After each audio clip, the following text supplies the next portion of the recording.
In today's episode of BizJet TV, we're going to be talking about the crisis between the Ukraine and Russia and the impact on the private jet market. My name is Fabrizio.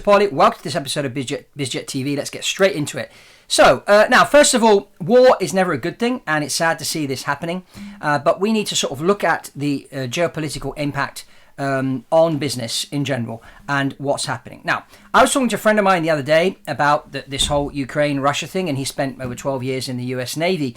And he said to me, I find it very strange that Putin, if, the media telling us that he wants to conquer Ukraine and make the Ukraine part of Russia, that with the firepower that he has, it should take him 2 days. So why is he dragging on? So if we look at the targets that he's been hitting certain targets. Now, there's rumor out there that he's been hitting these biolabs, which were fabricating the new coronavirus. Whether or not that's true or not, I don't know. But there's lots of speculation. And, what I encourage you to do is to, not only watch the BBCs and the CNNs, but you've also got to look at the alternative media out there and try and put the pieces of the puzzle together, connect the dots to figure out what really is happening.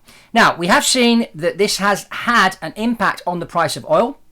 It's gone over $100 per barrel now. That obviously will have an impact on you flying your private jet, whether you have your own airplane or you're chartering. Obviously, the cost per hour now has gone up because the price of oil has gone up.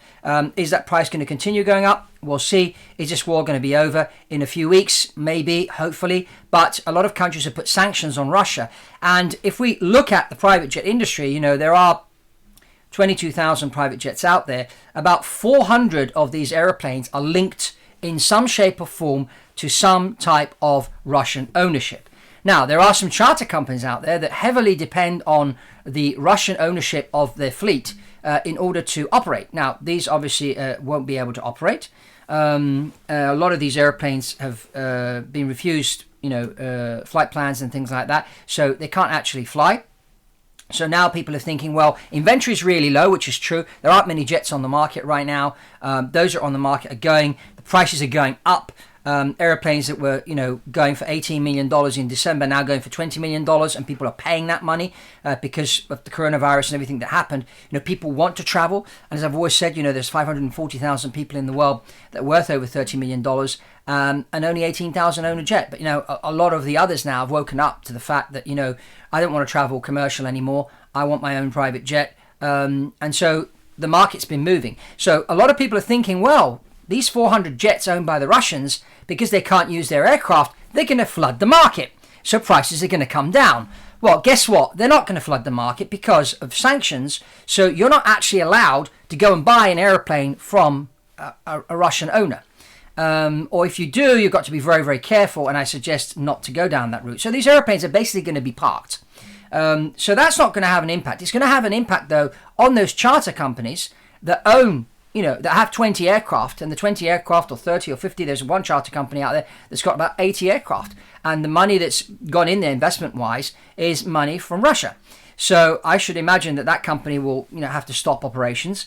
And anybody else that's got airplanes in their fleet, which are owned by Russians, will have to stop flying them. Also, if Russians do call up for a charter, if the money that's being paid is coming from some Russian source, you're not allowed to take that money and execute that flight. So you've got to be very, very careful if you are a charter company, and somebody does call up for a charter to make sure where that money's coming from. Now, of course, there's cryptocurrency. People are saying, well, they'll just revert to Bitcoin and they'll start selling and buying stuff with Bitcoin and buying jets with Bitcoin.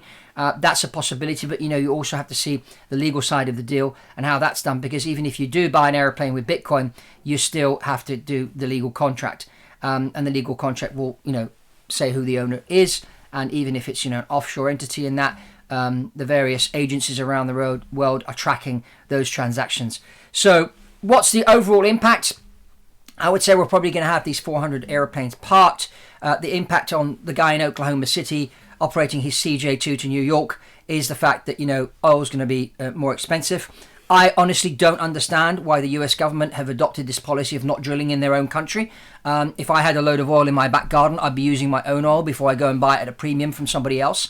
But that's just the policy that the US government has decided to take, and consequently it's having an effect, knock-on effect, on the rest of the world, and that's why we've seen the price of oil go over $100 a barrel, and it's gone up at the petrol pump for people filling up their cars, and it's gone up. The Jet Alpha 1, which is the fuel that goes into jets, has gone up. So this is what we're seeing right now. So I'd say overall the impact this is having on private aviation is that the cost per hour to fly your jet has gone up, but again, the benefits of flying private are still there. Also, if you are overflying, if you're going somewhere where flying over Russia would be a shorter route, obviously people are bypassing that now, and so it's taking longer to get to certain destinations.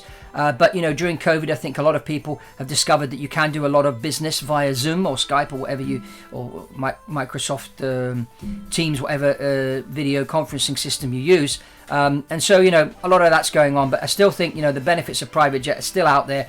I still think the market's going to be moving. I still think people are going to be buying private jets and flying private jets because, the convenience is still there. How long is the price of oil going to stay up? I honestly don't know. I don't have a crystal ball. But, right now, people are still buying aircraft. Yes, it's sad to see what's happening between the Ukraine and Russia, and we pray that, this conflict may end very soon. And that's it from me on this episode. I'd like to hear from you. So comment below. Let's get the conversation going. How long do you think this is going to last? What impact do you think it's going to have on the private jet industry, or is having on your private jet operations and that? Let's get the conversation going. And if you haven't checked this video, I did an interview with owner in New York, Don Catalano, and how he operates his Honda jet to build his business. A very interesting interview. So I encourage you to go and check that one out. And that's all from Fabrizio on BizJet TV, and I'll see you on the next one.